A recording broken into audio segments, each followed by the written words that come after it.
I grew up in the southwest part of Virginia, and it is it's actually where American music kind of got its start. And I've been fortunate enough to be involved with a project over the last 5 years or so called the Crooked Road, and it showcases the musicians from my part of the country and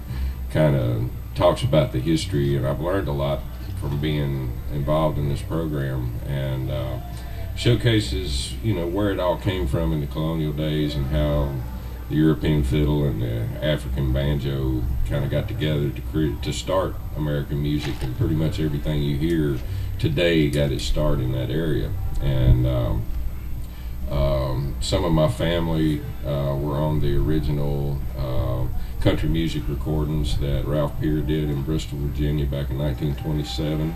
And so I've just been exposed to it all my life, and actually knew two of the people that were on those recordings lived a half a mile from me, so I got to play music with them when I was a kid, and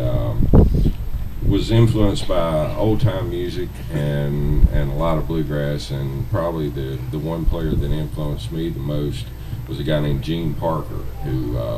was in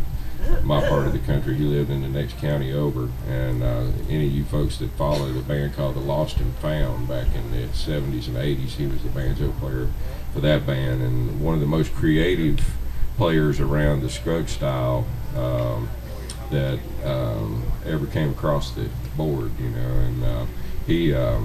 did a banjo album back in 1981, and he did a tune, and I wish I could play all of the. He was influenced heavily by James Burton and a bunch of guitar players and steel players, and transposed that into Scruggs style banjo. And he did a tune back in the early 80s that we ended up recording 3 or 4 years ago, and I tried to emulate some of the stuff he did, but I'll pick that for you. And it's kind of the rockabilly country influence of him, and then it's also the old time influence in a lot of the melody. It's called Struttin to Ferrum.